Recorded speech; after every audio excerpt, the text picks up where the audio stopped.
because it is rather difficultly worded. And it comes at the last page of what I think is one of the finest books I have ever read. It's written by G.K. Chesterton, and it's called Orthodoxy. It is an extraordinary volume. Many of you may not realize that it was Chesterton's writings that became the last link in the conversion of C.S. Lewis himself. I'm referring to Chesterton's book, Everlasting Man. But in his book, Orthodoxy, just before he brings some marvelous thoughts to an end, particularly as he talks about the wonder that God has fused into this world and can fuse into our hearts, he raises this very fascinating question. Why do we never read in the scriptures Jesus laughed? We hear of him weeping. We hear of him upset. We hear of him sort of rebuking people. And he says, I wish somewhere it were written, and Jesus laughed. Certainly, there must be some sense of joy and mirth in the mind of God himself. But you see, as he begins to answer this, he works through an argument saying this. Follow me, please. He points out how joy is central to the Christian's life and sorrow is peripheral. Joy is central and sorrow is peripheral. The reason is that the fundamental questions of life are answered and only the peripheral ones are not answered. For the unbeliever, sorrow is central and joy is peripheral, because the fundamental questions of life for the skeptic are still unanswered. Only the peripheral ones for the skeptic may be answered. But listen to how he words it. Listen carefully. Joy, which was the small publicity of the pagan, is the gigantic secret of the Christian. And as I close this chaotic volume, I open again the strange small book from which all Christianity came. And I'm again haunted by a kind of confirmation. This tremendous figure, which fills the Gospels, towers in this respect as in every other above all the thinkers who ever thought themselves tall. His pathos was natural, almost casual. The Stoics, ancient and modern, were proud of concealing their tears. He never concealed his tears. He showed them plainly on his open face at any daily sight, such as the far sight of his native city. Yet he concealed something. Solemn supermen and imperial diplomatists are proud of restraining their anger. He did not restrain his anger. He flung furniture down the front steps of the temple and asked men how they expected to escape the damnation of hell. Yet he restrained something. I say it with reverence. There was in that shattering personality a thread that must be called shyness. There was something that he hid from all men when he went up to a mountain alone to pray. There was something that he covered constantly by abrupt silence or impetuous isolation. There was some one thing that was too great for God to show us when he walked upon our earth, and I have sometimes fancied that it was his mirth. The laughter of God. And he says, I fancy that someday when we are in his presence, it will all be opened up in a way for which there was no earthly analogy to do justice to. And I believe worship is that clue that takes us into that mirth of God. Let me begin to unravel this for you. And obviously we have limited time and limited ideas. I can't go into this in any hint of comprehensiveness, but maybe I can touch the nerve of this so that you and I can understand what it is that God really is seeking to accomplish when he calls us to worship him. The first thing he says to them as he opens this book is, I have loved you, yet you say, in what way have you loved us? I have loved you. It's that perfect tense, present implications, past action. I have loved you, yet you say, in what way have you loved us? Go back across the centuries. We could go back to the time of Abraham, when with the grandeur of his grace, he called this man, and through his loins he said, every nation of this earth will be blessed. Took him, though undeserving in himself, to make him a blessing to the world. We could go as far back as we could think of, but let us go back just about 4 centuries, because one of the most bluntly worded books of the Old Testament is given to us. I'm referring to the book of Hosea that was penned around the late 700s before Christ. Hosea was one of the most unusual prophets whose privilege it was to minister to the northern kingdom of Israel. But what was so unusual about him, he was commanded by God to go and marry a woman whose name was Gomer, and she was going to become a prostitute. So God took this holy man, commanded him to go and love Gomer, knowing that she would be a harlot and betray her trust to him. Out of that marriage were born 3 children. The first was called Jezreel, meaning judgment. The second was called Lo-Ami, meaning not my people. The third was called Lo-Ruhama, meaning no more mercy. Can you imagine living in that household? Judgment, no more mercy, not my people. Judgment, come for breakfast, no more mercy, clean up your room, not my people, when are you going to go to school? The whole home spelled the brokenness. I want you to imagine this scene with me. She had sold herself into harlotry. Can you picture this, for example? Hosea is getting ready to deliver his message to the people, and his children are living by having been abandoned by the mother while she has sold herself on the streets of town. Think of some men walking past the brothel and finding the opportunity to go into the brothel and buy the prophet's wife for a few moments of pleasure. Think then members of his congregation who are walking past the brothel on the way to go and listen to Hosea, and some taunting, sensuous individual calls out and says, would you go and tell your prophet today that we've had the pleasure of buying his wife for some moments a few days ago, we've enjoyed it, we are back again. Go and say that to him, will you? Taunting the people. I can imagine finally some of his own congregation taking him aside and saying, Hosea, we love you dearly, we respect you, we believe you're a godly man, but can you answer one thorny question to us? How can a holy man of God like you have ever been joined to a harlotous woman like that? And Hosea probably said, I've been waiting for you to ask the question, because I will answer yours after you will answer mine. How can a holy God like that love such a harlot people like us? God's love is completely unmerited. God's love completely undeserving. And as I look at this message 800 years before Malachi, I say to myself, he loved them. He showed it in such graphic terms. Why didn't they understand it?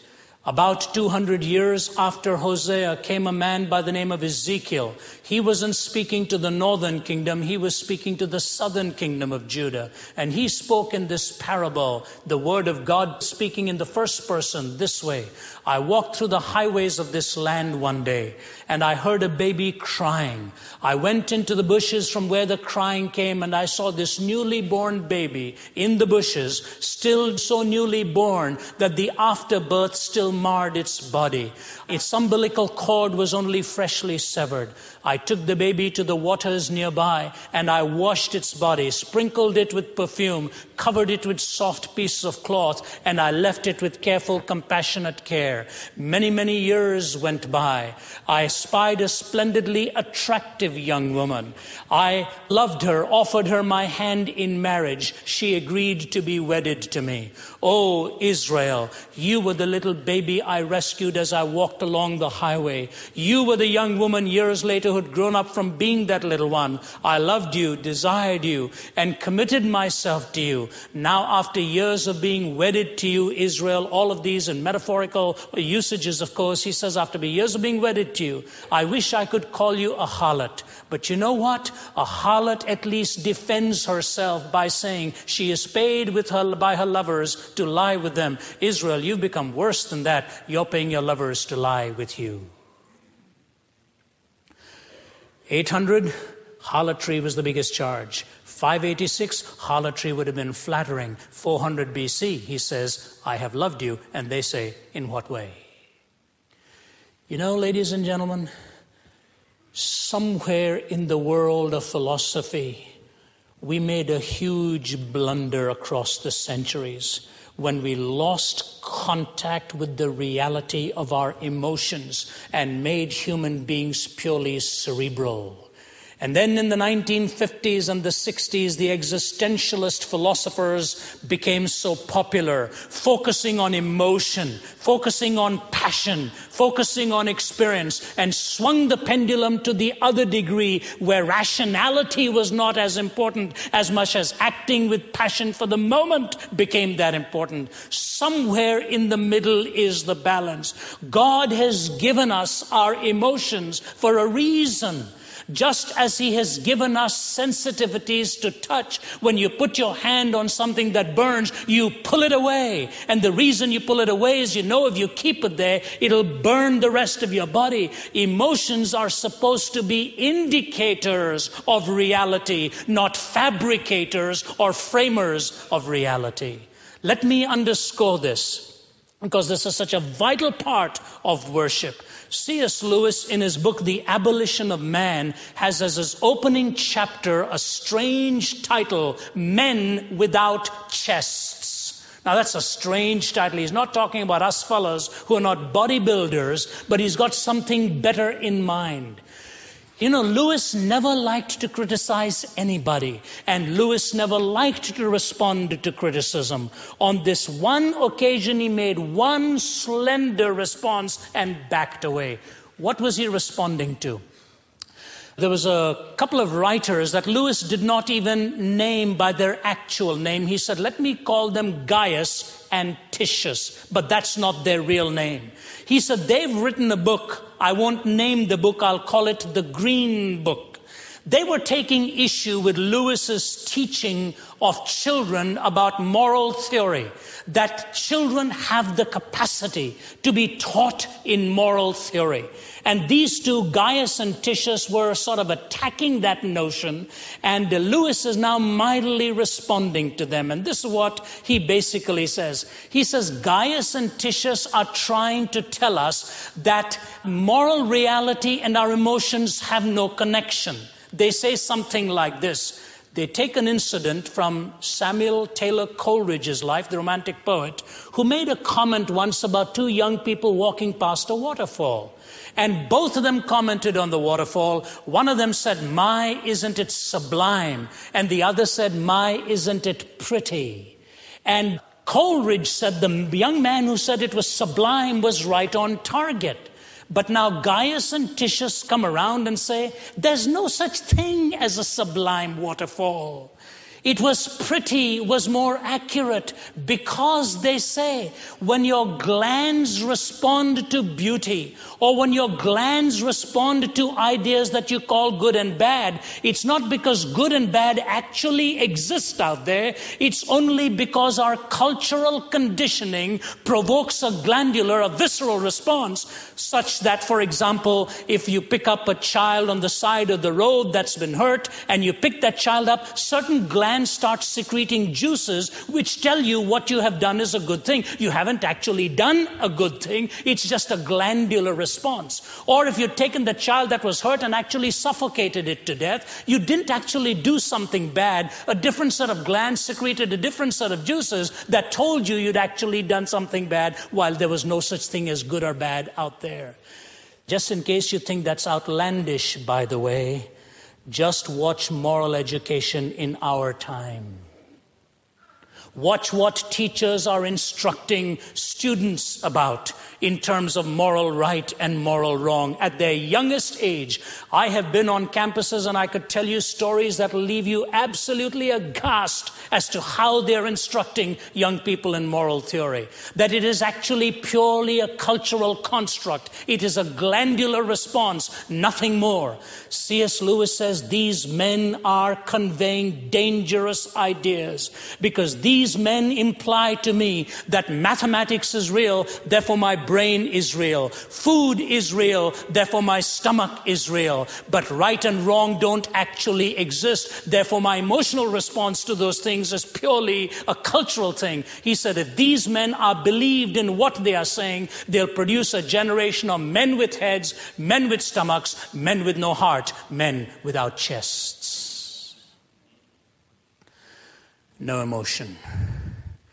Emotion is so real. And what God is saying here is, I have loved you. And the people look at him and say, in what way? Can you imagine if that was relevant before the cross, how much more would that be relevant after the cross? My conclusion on that first thought is that you cannot worship without emotion. I didn't say emotionalism. I said emotion, because there is that bond of love. There is that relationship of love. And why, when the music is sung, when the hymns are sung and the choruses are sung, do we get stirred within us? Is because the voice is giving vent not just to an idea, but to an emotion. I have loved you. I hope you don't look at him tonight and say, in what way? You cannot worship him without emotion. I have loved you, God said. How clearly this is seen in our day in the light of the cross. The Father sent his own Son to die for us. Let's not be like the people of Malachi's day who question God's love. The cross has settled that once and for all. As Ravi said, we cannot truly worship without true emotion, true love for God. In light of what God has done for us out of his heart, let's return to him the love of our hearts. Today's broadcast is available on CD. When ordering, ask for CD number 127, entitled Worship, A Clue to Meaning in Life. Again, that's CD number 127, entitled Worship, A Clue to Meaning in Life. If you'd like to place a credit card order, call us at 1-800-448-6766. That's 1-800-448-6766. The order line is available 24 hours a day. When you contact us, ask for a free catalog that features books, cassettes, and other materials by Ravi and his team members. If you prefer the Internet, go to rzim.org. That's rzim.org. The Online Resource Center is an interactive, user-friendly way to preview and order products. In addition, you'll find information about Ravi's ministry, essays and articles, and archived files of the Let My People Think broadcasts. Once again, that's rzim.org. If you'd like to write, address your envelope to RZIM, Post Office Box 921939, Norcross, Georgia, 30010. That's RZIM, Post Office Box 921939, Norcross, Georgia, 30010. In Canada, write to 50 Gervais Drive, Suite 315, Toronto, Ontario, M3C 1Z3. Please be sure to give us the call letters of the station when you contact us. Knowing which station you're listening to helps us better evaluate the effectiveness of the broadcast. This weekly program, Let My People Think, is a listener-supported radio ministry and a production of Ravi Zacharias International Ministries, Atlanta, Georgia. With me, please, to the book of Malachi, verse 1, chapter 1. The burden of the word of the Lord to Israel by Malachi. I have loved you, says the Lord, yet you say, in what way have you loved us? We stop right there. I have loved you, says the Lord, yet you say, in what way have you loved us? Let me begin to unravel this for you. And obviously we have limited time and limited ideas. I can't go into this in any hint of comprehensiveness, but maybe I can touch the nerve of this so that you and I can understand what it is that God really is seeking to accomplish when he calls us to worship him. The first thing he says to them as he opens this book is, I have loved you, yet you say, in what way have you loved us? I have loved you. It's that perfect tense, present implications, past action. I have loved you, yet you say, in what way have you loved us? You know, ladies and gentlemen, somewhere in the world of philosophy, We made a huge blunder across the centuries when we lost contact with the reality of our emotions and made human beings purely cerebral. And then in the 1950s and the 60s, the existentialist philosophers became so popular, focusing on emotion, focusing on passion, focusing on experience, and swung the pendulum to the other degree where rationality was not as important as much as acting with passion for the moment became that important. Somewhere in the middle is the balance. God has given us our emotions for a reason. Just as He has given us sensitivities to touch. When you put your hand on something that burns, you pull it away. And the reason you pull it away is you know if you keep it there, it'll burn the rest of your body. Emotions are supposed to be indicators of reality, not fabricators or framers of reality. Emotion is so real. And what God is saying here is, I have loved you. And the people look at Him and say, in what way? Can you imagine if that was relevant before the cross, how much more would that be relevant after the cross? My conclusion on that first thought is that you cannot worship without emotion. I didn't say emotionalism. I said emotion, because there is that bond of love. There is that relationship of love. And why, when the music is sung, when the hymns are sung and the choruses are sung, do we get stirred within us? Is because the voice is giving vent not just to an idea, but to an emotion. I have loved you. I hope you don't look at Him tonight and say, in what way? You cannot worship Him without emotion. Secondly, He says, you call me Father, where is my honor? You call me Master, where is my respect? What God is really saying to them is, how come you call me all these marvelous titles, but I don't sense any reverence from you? I don't see any obedience from you. You know, one of the things I've been so grateful for in my heritage is the birth and the land of birth that God gave to me. And every culture has its strengths. Every culture has its weaknesses and downside.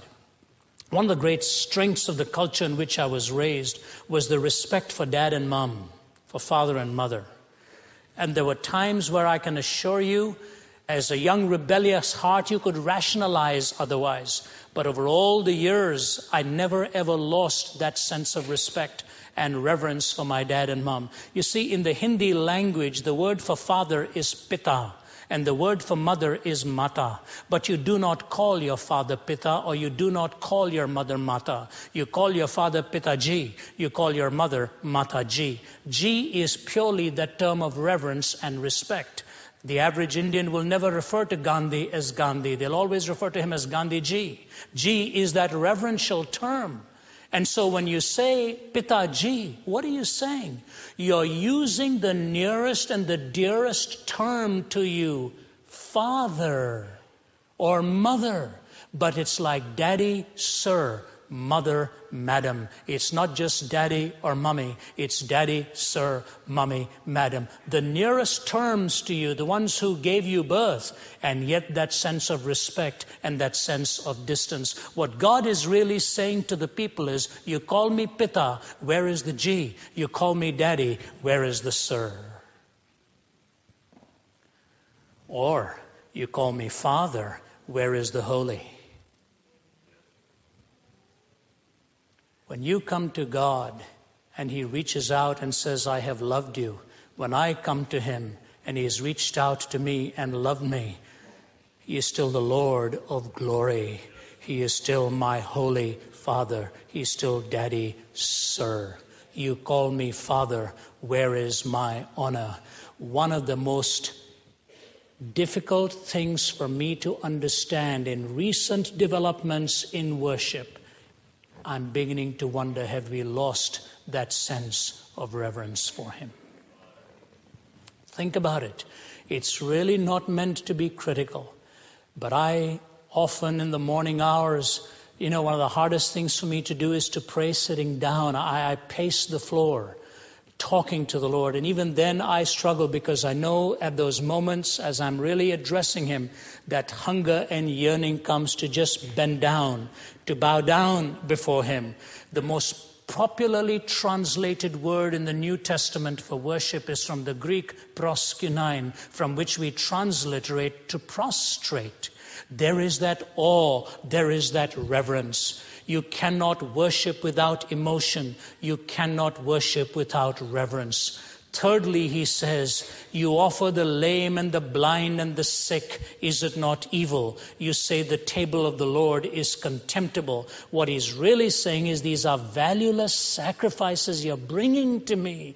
Why don't you try offering them to your governor and see what he would think of it? Here he's striking. Follow me, please. He's striking at the nerve of what happens when worship has lost its worth, when that which is definitive of worth is treated as worthless, where it is an insolence to bring what we are bringing and saying, here it is, the table of the Lord is contemptible. You see, you cannot worship without sacrifice. I think of all that we give the world, our time, our energy, our disciplines, our affections, and somehow we come to God and give him the leftovers on a Sunday morning or on a Wednesday night. The world has the best of the intellects, they tell us, and we don't take that intellect and give it to God. I say this to you, give him your best. Give him the best of your time. Give him the best of your substance. Give him the best of your day. You cannot worship without emotion. You cannot worship without reverence. You cannot worship without sacrifice. And fourthly and quickly, in verse 10, he says, is there not somebody here who will shut the door so that you don't offer these vain ceremonies to me and these sacrifices? What he's really saying is, you cannot worship without a purity of heart. Here are the four ingredients. You worship with your emotions, you worship with reverence, you worship with sacrifice, and you worship with purity of motive. This brings together the emotion, the conscience, the will, the intellect, all of this. And I want you to hold all of that now at the back of one set of thinking, because I'm going to now give you the bridge to find out why this is the answer to our questions that plague us so much. And I have to leap across thought here. Please follow me now. Do you know what has been the greatest pursuit of philosophy for centuries? The greatest pursuit of philosophy has been to find unity in diversity. You remember the early Greek philosophers said there were possibly four constituents to this world: earth, air, water, fire. Earth, air, water, fire. The pre-Socratic philosophers talked of these four components, but they said that doesn't answer the question, unity in diversity. What is the one thing that pulls the four of these together? That's where we get the word quintessence from. What is the fifth essence that pulls these four essences together? So the greatest pursuit of philosophy has been to find unity in diversity. It still is philosophy's pursuit. The greatest pursuit in culture is inscribed on the American coins. Every American coin says it. E pluribus unum. Out of diversity, one. Out of plurality, singularity. They are looking for a unity to bind cultures. Things that will keep us from despising one another for race or color or creed or gender. The greatest pursuit of philosophy has been unity in diversity. The greatest pursuit of culture has been unity in diversity. The greatest pursuit of education has been unity in diversity. That's what the word university means. It's looking for unity in diversity. All of the disciplines, take the whole host of disciplines across history, they are desperately looking for that which would unify all of the disciplines. You go to philosophy, you go to culture, you go to academia. The desperate search is for unity in diversity. Listen now to those magnificent words of Archbishop William Temple when he defines what worship is all about. Worship is the submission of all of our nature to God. It's the quickening of conscience by His holiness, nourishment of mind by His truth, purifying of imagination by His beauty, opening of the heart to His love, submission of will to His purpose. All this gathered up in adoration is the greatest expression of which we are capable. There is unity in diversity, finding worship to bind the diversity of the inclinations of your heart. Once we understand this, that this is that great binding, that's why I believe even in the Lord's Supper, you don't only think of history or the past. You don't only engage the truth in the present. You don't only think of the Lord's coming. While the mind is engaged and the head is bowed, the hand is holding and the mouth is tasting. All of every sense is converging into that act of the Lord's Supper.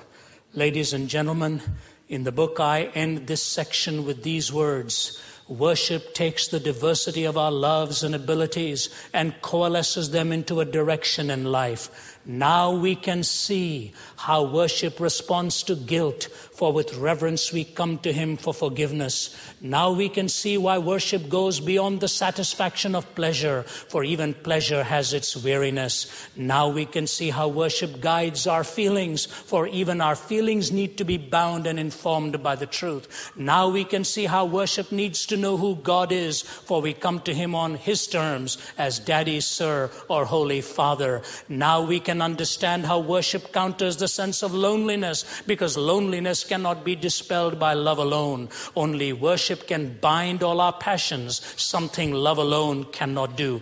This is the reason that worship is the supreme expression in life, the root from which life's branches grow and its expressions flower. I'll tell you something very shocking. You may find this hard to understand, and it's sometimes almost awkward to say. You know something? I thought that when you get married and you find the woman you love with all of your heart, that you would never be tempted again. I was wrong. I thought when you had the comfort of a lifestyle materially where all your needs were met, that you'd never be greedy again. I thought when you had all the dependence in your heart for God to give you strength, that you'd never be proud again. I have met many a man who claimed to love his partner and ended up in a betrayal. I met many a person extremely wealthy, still very greedy. I met many a person who talks of humility, still very proud. And all that is in the world, says the scripture writers, is the lust of the flesh, the lust of the eyes, and the pride of life. There is only one thing I have found in my life that gives me the strength to honor my pledge to my wife, whom I love dearly more than anyone else in this globe. There's only one thing that's given me the strength to know not to be greedy for the things of this world and not to be proud even in a moment's glory. It is when worship has bound every ability and anchored it in sacredness, and it is the greatest expression of your life and mind. Quickening of conscience by His holiness, nourishment of mind by His truth, purifying of imagination by His beauty, opening of the heart to His love, submission of will to His purpose. All this gathered up in adoration are the greatest expressions of which we are capable. Ladies and gentlemen, it is because of that deep conviction of worship, there are some movies I will never see, however good they may be. There are some books I will never crack open, however greatly written they may be. There are some sights I will shut my eyes to and turn away from, however alluring they may be. There are some desires that need to be stifled in their first instance, however imaginative and marvelous that trail may be. You back away because your life is bound by a sacred commitment to God, and worship has pulled my life together, as I'm sure it has yours, when you bring emotion, will, conscience, everything under His care and under His control. You see, I can bring this to an application in two options. Application number one is this: if you do not know how to worship Him in spirit and in truth, please hear me, even God will disappoint you. Because you will end up using Him. You will end up not really coming on His terms. That's why He said, you've sniffed at it and said, what a weariness it is. There's a barrenness in our world today because people do not know how to worship. The other application is very straightforward. When you understand how worship binds, how worship bestows dignity to every human being, and how worship brings purpose, how worship gives sacredness so that you see those which will not take you into the profane, so that you don't utter words that profane in themselves, that your life, your body, your mind, your goals, your ambitions are all governed by this binding factor of worship. Then you find out that worship is not a moment, it is not an hour, it is not a service. That is only a community expression when we come. You see, God does not live in buildings, as He pointed out to Stephen. We do not go to the temple, we take the temples with us. He makes this His home. Once you understand the ramifications of this, then you understand that worship is coextensive with life. It is a moment-by-moment expression, not just in a punctiliar or a momentary sense. It takes you every moment. Have you seen the movie Chariots of Fire years ago?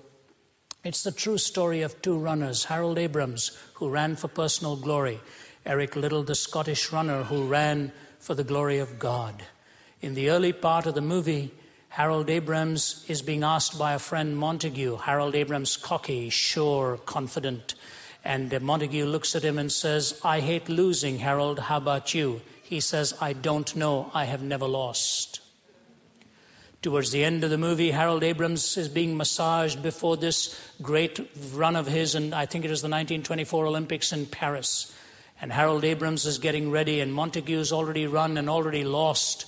And Eric Liddell had not run on his key event because the heats were going to be on the Lord's Day. He changed his event and was going to run in the 400 meters as a change so that he could live with his conviction, which he was not foisting on anyone else, but in his mind, he did not want to abuse the Lord's Day, and he kept that as a firm principle.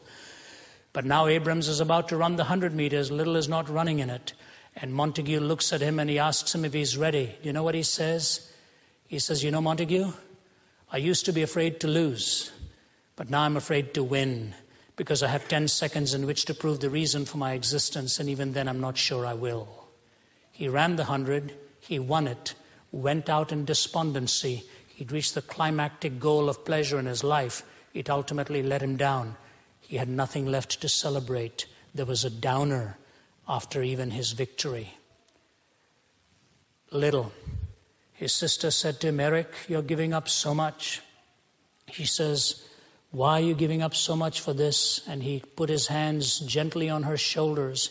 He says, Jenny, Jenny, Jenny, God has made me for a purpose, but He's also made me fast. And when I run, I feel His pleasure. When he started to run the 400 meters, the American athlete Jackson Schultz walked over to him and gave him a piece of paper. And Eric opened it just before the gun was sounded, and it said, "Them that honor me will I also honor, says the Lord." Eric clasped that piece of paper and breasted that tape as a winner. He went on as a missionary to China, died ultimately there of a tumor. But I've always remembered his words: God's made me for a purpose for China, but he's also made me fast, and when I run, I feel his pleasure. Ladies and gentlemen, worship is coextensive with life. And Eric ran with his hands flailing, looking to the heavens. To him, even his running was an expression of worship to God. Whatever you do, you may work in a computer, you may be a ditch digger, you may work in a cemetery, you may be the executive of a corporation, you may be a homemaker, you may be a student. Do all to the glory of God and give that as an expression of worship to him. Will you listen to these words as I now have to close? The words of Charles Wesley, which I have made my prayer. During my days in Cambridge, I used to run there in the mornings and always uttered this prayer as I would run. O thou who camest from above, the pure celestial fire to impart, kindle a flame of sacred love on the mean altar of my heart. There let it for thy glory burn with inextinguishable blaze, and trembling to its source return in humble prayer and fervent praise. Jesus, confirm my heart's desire to work and speak and think for thee. Still let me guard the holy fire, and still stir up thy gift in me. Ready for all thy perfect will, my acts of faith and love repeat, till death thy endless mercy seal, and make my sacrifice complete. Bring your life tonight to Christ in worship. You will get a glimpse of his mirth and his laughter. God will give that laughter to your heart as a foretaste of what heaven itself will offer to you and me. In his letter to the Romans, the Apostle Paul wrote, "I urge you, in view of God's mercy, to offer your bodies as living sacrifices. This is your spiritual act of worship." Ravi challenged us to see worship as a way to approach life, flowing out of a relationship with God, and not just in our music. Indeed, God created us to worship him, to know him. Only then will we find life's ultimate meaning. Today's broadcast is available on CD. When ordering, ask for CD number 127, entitled Worship, A Clue to Meaning in Life. Again, that's CD number 127, entitled Worship, A Clue to Meaning in Life. If you'd like to place a credit card order, call us at 1-800